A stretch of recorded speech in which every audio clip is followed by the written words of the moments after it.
RTO, or return to office, has become the new norm in most parts of the world, but is it actually all that bad? In this video, I'm going to break down the pros and cons of working from the office in cybersecurity. Hello, my name is Ryan from Elevate Cyber, and I am a cybersecurity professional with over a decade of experience working both on-site and remotely. And I also specialize in helping people land cybersecurity jobs in about 8 to 12 months, no previous experience required. Even in this crazy job market, month over month, my clients are landing jobs in the field, including remote jobs. So if you're targeting your next cybersecurity role, whether you're already in cybersecurity or a complete beginner, check the link down in the description below and I will get you on the path. All right, let's go ahead and start with the cons first, because I want to end this video on a good note. I don't want it to be all negative, of course, because I'm going to give you both sides of it. So the first con that comes to mind most definitely for me would be the commute times. I mean, there's no way around it that you will spend a portion of your day commuting. Some people more than others, depending on how close or far you are to the office. You know, if you were living the beautiful remote work lifestyle that was the norm a year or two ago, then maybe you don't even live near a city or live near where their offices are, in which case you might be commuting an hour, maybe 2 hours a day. It's not uncommon to hear of that. And obviously, if you have to do that, then it's going to be a huge downside. Even if you are in a city in the US, let's face it, usually the public transport's not that good. I'm here in Bangkok, Thailand. We have a lot of great transportation options. Of course, I'm not working in an office, but even if I had to, there's a chance that maybe I could just take the train and get there very quickly. A lot of Thai people do that, but in America, you don't have as many luxuries in that regard, right? You're gonna have to maybe sit in traffic for a super long time if your office is near not even just downtown. I've seen this in Austin, where even outside of downtown, you're sitting in traffic for so long. And if you're in California, I mean, let's face it, it's even worse than that, right? So there's no way around. This is definitely one con to consider here. Secondly is the side conversations and distractions that can come up in an office environment. The water cooler talk, if you will. And this is like one of those silent distractors, the silent things that just over time, it really adds up. It might not seem like a lot in the moment, but even though someone might be working, 9 to 5, how much work are you actually getting done from an office? If you really actually accurately look at the time that you're spending, actually working, it's typically a lot lower than many people realize. So one way that this will come into play is when people come up and have side conversations with you, you go get some coffee and you get sidetracked in the conversation, the water cooler talk, right? This stuff it could be a real downside. It could be really distracting, especially when you're trying to focus and get a lot of work done. So this is something that we have to mention as well. Now, some people like that aspect of it, of having some casual social interaction, and some people would rather just be left to full focus. So I will call this a con overall, though, because you're not really in control, generally speaking, of when these things happen, right? You could be working at your desk, focusing on some high impact work, and someone could come up and start a side conversation with you and derail you. So I will overall list this one as a negative. And the third thing is, I will say, a lack of privacy just overall. Now, you may have a cubicle, but it's still like one of those things where someone can come up behind you and like look at your monitors and like see like, oh, what is he working on and stuff. People are nosy, right? And even if you do have those blockers up, you still do feel that you're not as in the private environment as you are at your home. We'll put it that way, right? And so what's even worse is the companies that are trying to do away with the cubicle. Like, look, I hate cubicles as well. It does feel like a bit of a box, a bit of a prison, but at least you have some level of privacy there, not as much as at home. The companies that do away with that completely, I think it's even worse, because now you have people just sitting there shoulder to shoulder with you and coming up behind you, looking at your monitors and just distracting you overall, kind of leading into going back to my previous point, right? But yeah, you do definitely feel like you're compromising on the end of privacy there. And it leads to some really negative things that we see, like phenomenons that kind of pop up in this work from office environment, like the need to look busy all the time. That's where it comes from, right? It's like you might be sitting there and your manager is like one cube over from you or whatever. And so you feel this need to artificially look like you're doing something just for the optics perspective of it. And it's really valid, because you don't want to look like you're doing nothing. But the reality is the 9 to 5 was not really made for knowledge work. If you actually go back to the origins of it, the reason it was created was for factory work. And we've kind of just copy pasted, like slapped it on to all the jobs. And now we're saying like, hey, even if it's knowledge work, we got to pretend like we're super busy 9 to 5. The reality is, for knowledge work, it depends on the projects, right? You might be working, 40 hours some weeks. You're probably going to be working way less than 40 hours many weeks if you don't have like a huge project going on. And when you're in this office environment, it's definitely a con because you have to appear as if you're always working 40 hours every single week, where you might just have like a light workload in terms of the projects that you have going on, but you still got to pretend like you are. So it's definitely a con, I would say. Number 4 would be the reduced flexibility that you have in your life.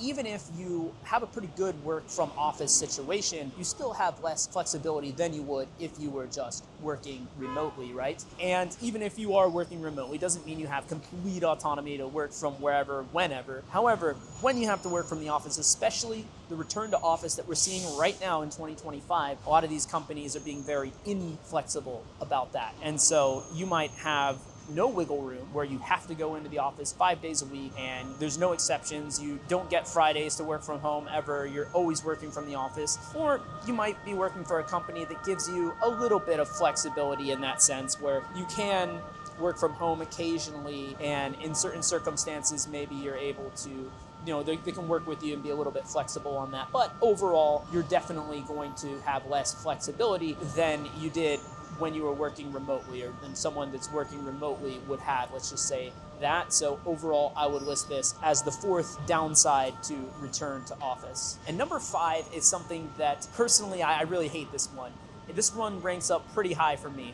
And that is with cybersecurity, when you have to work on site, you are essentially going on site to work remotely, if you think about it. Why do I say that? Well, with cybersecurity, almost always I am remoting into systems that are not on site, right? They might be located in a data center across the country, across the world, something like that. Very few and far between have I ever went on site and interfaced with systems that were located in that same physical area, let's say. So I'm not even talking about the Zoom meetings that I had. Yes, I had Zoom meetings and Microsoft Teams meetings with people that were sitting next to me. Yeah, that's one thing. But even for my just regular day-to-day job, doing the actual assessments, I am going on site to work remote. And so it really just feels pointless for me to go into an office to do that, if I'm being quite honest with you. And overall, it just felt like the company was being very lazy in doing that. Because from a management perspective, it's easier for them to just slap a blanket rule on everyone than to deal with things on a case-by-case basis, right? They would rather just say, hey, this is the rule. We don't care what team you're on. You've got to do this, because it's easier for them to manage that than to actually take nuance and things like that into account, right? So I felt undervalued at the company, and I felt like I was just another cog in the machine, which, to be honest, at a big company, you kind of are, right? Let's not sugarcoat that. But it really, even though I knew that was the case, it really just brings it too much to the forefront, where it's like you're being reminded that, hey, you're just a cog in the machine. Yeah, that's something that I personally just really don't like, and I would definitely view this. All right, now let's shift gears to looking on the positive side, because like I said, it's not all negative, contrary to what people might have you believe. So number 1 is, I would say, is the ability to network with people at the company. And I've found it personally a lot easier to network at companies where I have a physical presence with the people at the team rather than only digital. So even like when I was fully remote, when I met up with some of my coworkers at one of the guys' weddings, and I met them in person, I noticed that, I was able to network with them a lot better because I had that personal relationship with them. It wasn't purely just over the internet. And so this can actually really come and help you, especially if you're trying to make a lateral movement in cybersecurity, which is what I did personally. So let's say that you're working for a company and you're not on the cybersecurity team, but they have a cybersecurity team. Even with your own coworkers, if you can network with someone that maybe has connections over there, or if you can network with those people directly, then it's going to be a lot easier for you to do that when you have a physical presence with them. You have a physical where you're actually seeing them in person, compared to only having this digital relationship with them. So that actually is a real positive to the return to office side of things. Another side effect is it's very easy to stay in the know with local events in cybersecurity that are happening around you. This is, I think, especially useful if you're in one of the larger cities. I was in the tech hub of Austin, right? The tech hub that was growing at the time. And so there were a lot of cybersecurity meetups and different things like that in my local area. And the way that I came to know about that was by networking in person with other cybersecurity people at the company that I was working. And so I wouldn't have known about that otherwise. And I felt that compared to being offline, it was a little bit easier to stay in the know with certain local meetups and things like that, which don't sleep on those, by the way. They can be great opportunities for you guys to help get your foot in the door. So definitely take advantage of that. That is another positive of being on site. But number two is that there tends to be, at least in my experience, more knowledge sharing that happens when you have a in-person relationship with someone compared to purely digital. At least that's how it's been working for me at these companies. I noticed that when I was working on site at my first job, there was the most knowledge sharing happening there. I don't know, it's something about like when you have like a stronger personal relationship with someone, you're more likely to share information, right? And if you only have a digital relationship with people, then it just seems that there's a little bit less of a chance of that happening. Now, maybe that was in my own anecdotal experience, but I did notice that there was quite a lot of knowledge sharing happening in the jobs where I was working in person compared to the ones that it was purely online. And so even the ability to maybe shadow someone in person is helpful as well. You know, you can shadow someone over Teams call or Zoom, certainly, no problem. But if you can shadow in person, it's a little bit easier, right? And you can also build a relationship with them outside of the just always, you know, sharing the screen and stuff like that. Like you could go grab lunch with the person and stuff like that. And so there are some minor benefits in that sense as well.